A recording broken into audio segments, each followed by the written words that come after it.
These days, your face is no longer just your face. It's a data set that machines can use to ID you, and often you won't even have a clue. Your face will become your password, unlocking smartphones and bank accounts. Well, technology is credited with catching a Minnesota prison escapee who'd been on the run for 25 years. 64-year-old Robert Nelson was trying to renew his license at a Nevada DMV when he was flagged by facial recognition technology. Facial recognition technology is primarily being driven towards security and surveillance. Even pop star Taylor Swift secretly deployed the technology to root out stalkers. And out on the streets of Hong Kong today, amid the familiar scenes of tear gas, batons, and covered faces, there's a new focus on the way authorities are using technology to identify and track protesters. Paul, it looks like there's almost a cat and mouse game using facial recognition on both sides.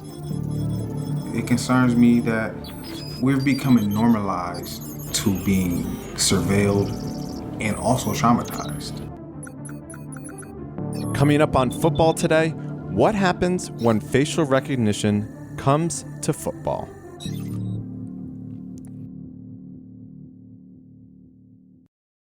Certainly, as I was making my way up, I actually made my way up with a few Cardiff City fans. Tom Coleman is a sports writer for Wales Online. It felt more or less like a regular derby day, to be honest. It was one of those where you could feel the tension in the air, quite a lot of nerves about the game.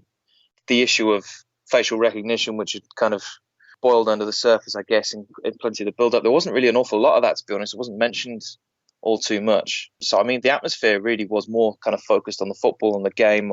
Obviously, for Cardiff City, it was a massive, massive day because having lost the first derby earlier on in the season at the Liberty Stadium, they didn't really want to become that first team in history to lose 2 South Wales derbies in a season. So, you know, I think it was more nerves about the game than anything. But as I'm sure we'll get onto, there was a lot more things at play that probably go beyond matters on the pitch.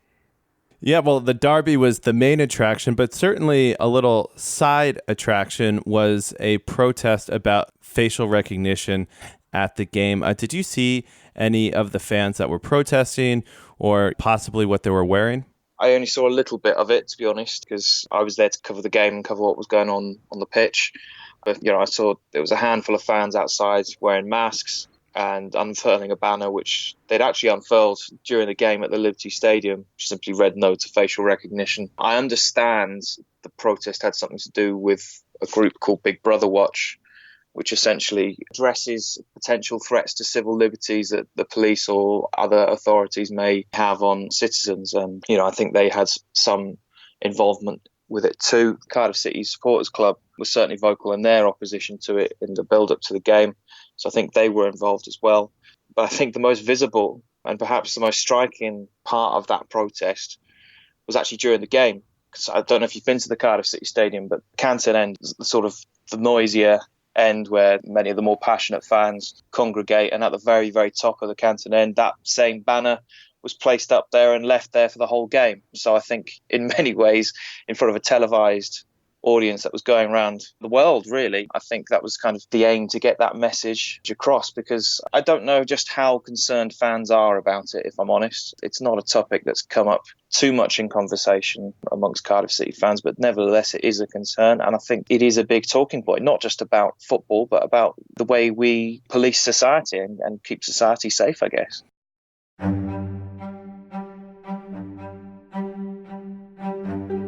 But before we can discuss what its purpose is, we have to understand how it works. This is South Wales Inspector Scott Lloyd.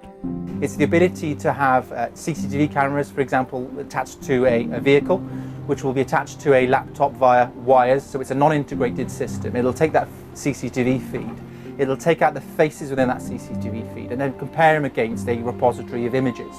And that repository of images we call a watch list. And those watch lists could include suspects of crime, it could include warrants, it could include vulnerable individuals, or it could include MISPers. It then compares and contrasts those faces, and then it'll tell the operator when it thinks it's got a match. And then it's the operator then to verify that match, to ensure obviously that they're happy that the individual it's compared and contrasted against is the individual that they're actually looking for. So why did police feel they needed to use this technology at this specific game? I don't know if you're familiar with the South Wales derby, but it's one of the more passionate derbies in British football, I would say. It's got a very long history of hooliganism going back to the dark days of the 80s. A cup match between Swansea and Cardiff City will take place tomorrow night as planned, despite rioting between rival fans in a cup tie between the two sides on Saturday, which left a trail of destruction in Swansea. And in fact, it was actually the first fixture in British football to ban away fans. So that gives you some idea as to how the two sets of fans feel about each other. You know, and I think it's certainly seen as a high-risk game by the authorities, and I think the authorities are keen to sort of keep a lid on things and ensure that the match passes off without incident. I think there were about 3 arrests for the whole day, which for a derby is an incredibly low number, really. The police justified their use of it mainly because they said it was a way to deter troublemakers. They said the technology would only identify people with football banning orders and people with history of causing trouble at football matches, and that the rest of the match-going public didn't really have anything to fear. The unease there is how much you buy into that. Police have already said, we're not going to keep any biometric data, we're not going to keep anything on file for people who haven't done anything wrong. I guess you could sum it up by saying the police were very much of the opinion that if you're not doing anything wrong, if you haven't done anything wrong, there's nothing to worry about. Was there anyone else that took the side of Cardiff City fans and Big Brother watch? Well, interestingly, other police commissioners have expressed concerns about this. The Commissioner for North Wales Police actually said it was a method that was going too far in terms of policing football fans, which was very interesting, really, because North Wales has a very vicious derby of its own in Wrexham Chester. So they're not strangers to this sort of phenomenon. So for them to actually come out and say, this is going a little bit too far, you can't dismiss that. You can't dismiss the importance of that. In fact, South Wales Police, in the statement that they used to confirm the fact that the technology was being used, they actually criticised their North Walian counterparts in criticising the technology and basically saying, so there is a bit of infighting there. And I think that's interesting because even the police have split on this issue. Is this the first time facial recognition has been used by Welsh police? It's something that South Wales Police have been confronted by before outside of football. There was a very well-known case not too long ago involving a Cardiff shopper named Ed Bridges. Ed Bridges, an office worker and former local politician in South Wales, has filed a suit against the region's police, challenging facial recognition's legality. This is about actual unique data that is unique to you, and once the state has that, I think we should all be worried about how they will control and manage that data. Bridges sued after he was filmed participating in a demonstration against the arms trade. And he took them to court. They went all the way to the High Court. Eventually, it was decided and it was ruled their use of the technology wasn't unlawful and wasn't infringing on people's civil liberties. So this has been a talking point long before it was implemented at football matches.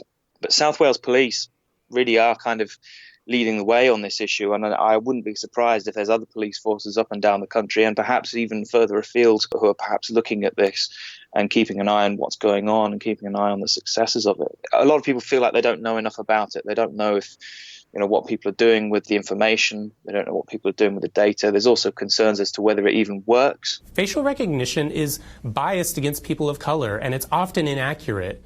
At first glance, MIT researcher Joy Buolamwini says the overall accuracy rate was high, even though all companies better detected and identified men's faces than women's.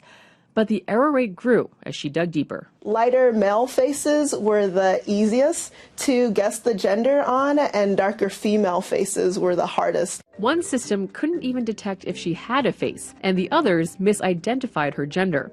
White guy, no problem. Black female parliament member, does not compute.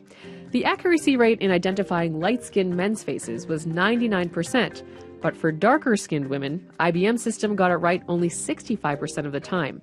There's a lot of ifs and buts at the moment, and I think that's what makes people feel uneasy.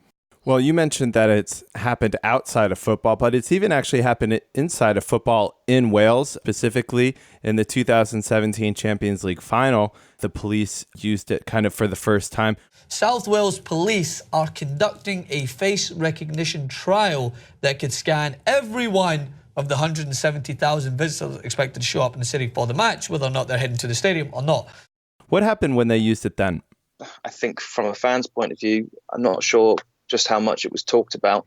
The findings that the police had was very, very interesting. It was obviously used in the wake of a very, very serious terrorist attack in the United Kingdom anyway. We are continuing to cover this suicide bombing in Manchester, which has killed at least 22 people and injured more than 50.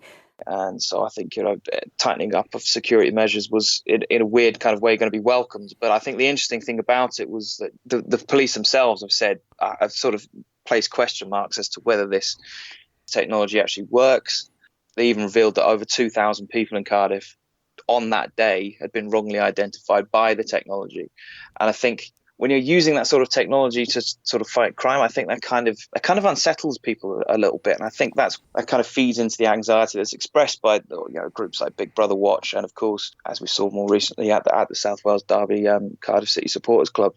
Are there doubts about even the legality of using this software? All we can go on is how the police are saying they're using that technology. So, I mean, if, for instance, they are keeping on board certain pieces of data, then, that does stray into legal murky waters, I guess. I think it's too early to tell. And I think that's kind of, as I said, it's that fear of the unknown that sort of gets people a little bit anxious about all this.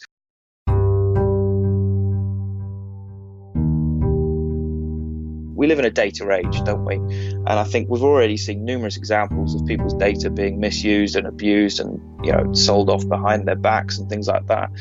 So I think there's a very real question there of people saying, well, hang on a sec, how exactly are you using all this information? And is it actually going to be used in the way you're telling us it's going to be used? Until we actually fully establish that, and I don't think we are going to establish that until, unfortunately, this technology is fully implemented.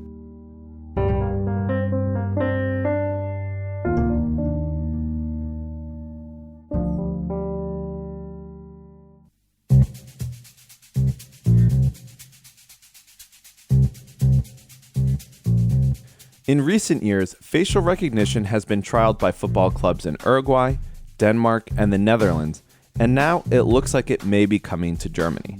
I'm joined by Felix Tamsut, who reports on fan culture in the country. Felix, what's going on there?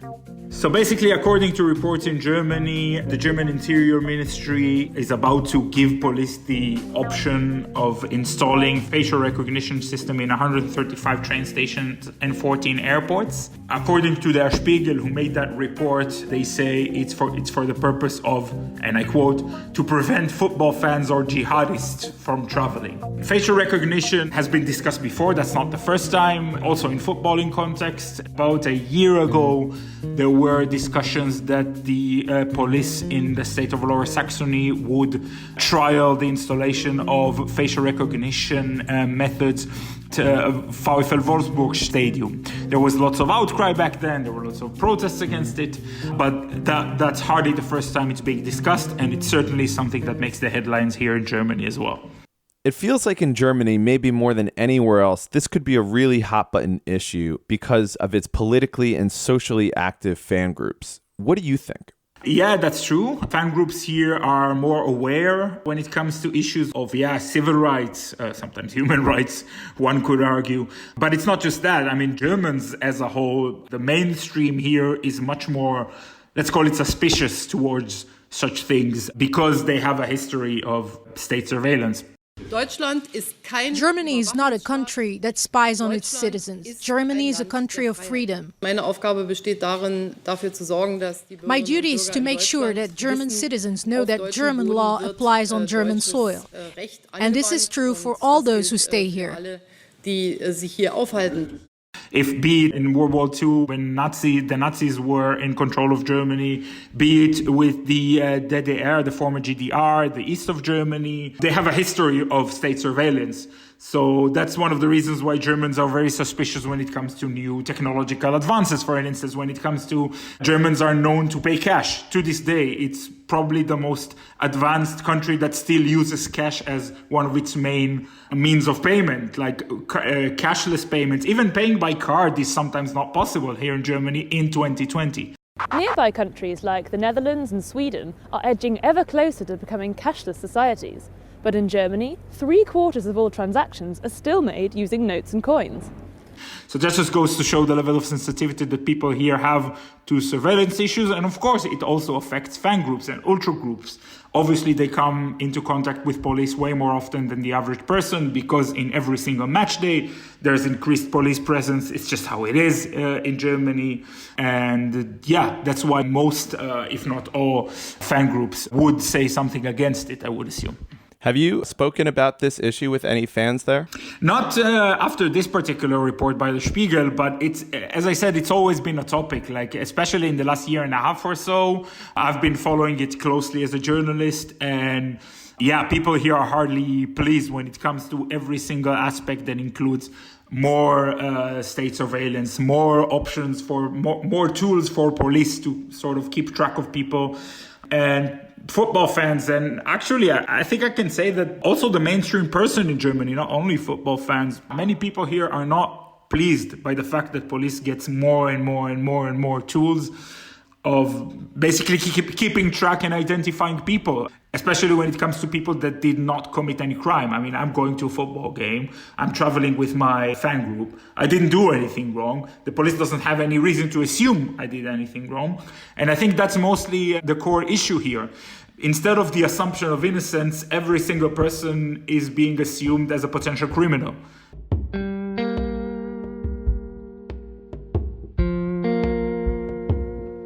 Well, let's get into your state of mind. People this past weekend in Wales were wearing items to cover their face, like a Halloween mask. Would you wear a Halloween mask to avoid facial recognition if you were going to a game, if they brought that into Germany? I mean, I'm not sure I would wear a Halloween mask, mostly because I'm Jewish and I have nothing to do with Halloween. But it is a practice that is being used by fan groups here as well. I mean, when it's like, regardless of facial recognition, but I mean, it has some connection, obviously, but it's known that when ultra groups here plan a pyrotechnic show, they cover themselves with like huge banners, and then like among the 50-60 people or like a few dozens of people that were underneath that coverage, a few of them leave the coverage with masks and with similar clothes so that they won't be able to identify them. And they do their thing, the pyro show, and then they head back to the banner, replace their clothes, remove their masks, and then they're like everyone else. I do see protests going in this direction. Obviously, I'm professionally a journalist covering these things, but I'm also a football fan myself. I've been traveling with FC Köln quite a lot. And if there will be like nationwide protests that would say that everyone wears masks at the stadium or anywhere else, I think the purpose is worth it. The purpose is worth protesting against. It also has to be said that the pure coverage of your face is illegal in Germany, even in political protests, even in under settings. Police here, if you, for instance, you attend a political protest and you cover your face, police will approach you. And if you refuse to remove your mask, your details will be taken at the very least. Could we see club presidents or even politicians in the country use this to target individuals and groups? We know that the terraces in Germany are one of the best places for dissent and activism. We have seen examples of advanced tracking methods being installed in football stadiums in away ends in order to sort of have more evidence against particular fans. The best example I can give is like a few years ago when Borussia Dortmund played away at Hoffenheim. Obviously, Borussia Dortmund fans are vehemently against Hoffenheim's owner because they perceive his ownership of Hoffenheim as a breach of the 50+1 rule in Germany and of member ownership, basically. And there were lots of protests in that fixture before. And basically, as a result, there were special microphones installed in the away end in order to capture any offensive singing against Dietmar Hopp. And some fans were actually prosecuted because of that and went to court, and they were found guilty by the court in Sinsheim, where Dietmar Hopp is based. I'm in contact with the lawyers of those people, of the fans that were persecuted, and I know they're going to take it to the next step. But the precedent is certainly there. Like, the precedent shows that you don't necessarily need a law in order to do that. Like, some clubs or some authorities decided to do it on matters that are regardless of the law. As I said, chanting that they think is offensive, that they perceive as offensive, or anything else. So yeah, bottom line, I don't know what's going to happen in the future in that sense. And I don't know if this will be an actual option for the German police. No, nobody knows at the moment. It's mostly based on media reports. But the precedent is certainly there, and that's worrying in and of itself. For those who think it's not a big deal and it's only the criminals who will be affected, why should they care about this issue? Mostly because I think it just goes to show that the balance between police's role of theoretically keeping us all safe, that's their role, that's why they get money from the taxpayer. The balance between police's role of keeping us all safe and the perception of innocence for every single person is something that is shifted as a result of this. As far as I'm concerned, and as far as many people here in Germany are concerned, once police has more and more means of keeping track of people, that basically says that police is basically, my assumption of innocence basically goes a level below. People here get the feeling that the assumption is that people will commit crimes at some point instead of assuming people are innocent unless crimes were committed. And I think that's a problem. That's a problem in democratic sense, in social sense, not only for football fans. Football fans are mostly affected by those things way before the general public. Here in Germany, many fan groups and ultra groups often say that football fans are being used as guinea pigs for new police measures. And again, as we say, the discussion right now is about installing a facial recognition system in who knows how many train stations and who knows how many big airports. And this method has reportedly been tested on football fans only a year ago. So, or has been discussed in that context. So this just goes to show the sort of state of mind that's behind such measures. And that, I think, is the bigger problem. The assumption of innocence takes a hit. Italian football is repeatedly at the centre of racism storms. Romelu Lukaku was the target of monkey chants earlier this season. Mario Balotelli nearly walked off the pitch in protest at similar treatment from Verona fans. And the country's leading sports paper came under fire for a front page that most outside Italy agreed was totally unacceptable. Racism is an issue that many of these fan groups are trying to eliminate and speak actively against. And interestingly enough, Serie A is considering using the technology to combat its racism issues. And in theory, this would be to identify known racists from entering stadiums. What do you think of that? I think this is basically the easy way out. When it comes to counter-racism work, I think Germany is a very good example of that. Only in the 80s or something, you could see people that went to stadiums say they've heard all sorts of racist, discriminatory chanting. I mean, it obviously still exists, but the level is way lower. What the people here in Germany understood, what the authorities here in Germany understood, we talk about the authorities, they need to receive at least a bit of credit in that context, is that preventative work is much more, and educational work is much more important than punitive work. In Germany, they basically did it in a new form of social work that was developed around young football fans in order to sort of help them develop the understanding of democratic values and what does it mean when you're singing a racist chant or a sexist chant, etc., towards, or homophobic chant towards someone. And again, it did incredibly well because the perception is before we punish people, we also need to do some preventative work. And it worked. It's still working, even though, again, there is still a lot of work to be done. But the situation here is definitely getting better. And I think by saying we're going to install surveillance cameras or facial recognition systems in order to identify racists, it's basically saying we don't have any other way of dealing with racism. It's basically saying we can't counter racism in society, so we'll just make sure the people that say racist things are not at the stadium. It's a good opportunity to remind people that when people are not at the stadium, they're somewhere else. It's not like the people disappear from society. Racists will exist further in society. And as far as I'm concerned, this is a very makeshift solution. The real solution should be and will always be educational work and preventative work in football and in society. Do you think that there are any unintended consequences or ripple effects of this software that we're not really considering right now? I think one of the main repercussions it could have in the long term is it sort of contributes to the perception that many of the authorities have about football fans. The perception of the football fan as a potential criminal, just by definition. The more you sort of put football fans in the focus of new police measures, the more this notion keeps on getting stronger and stronger and stronger. I always say that when I talk to people in those circles, that when you treat people like criminals, some of them will stop behaving like ones. And this is something that we certainly don't want. We want dialogue. We want the authorities and fan representatives to sit down and discuss these things. But the more you crack down on people, the more you treat people as criminals by default, the more backlash you'll have.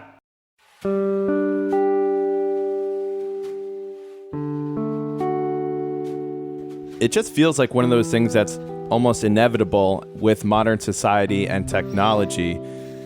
Do you feel that way?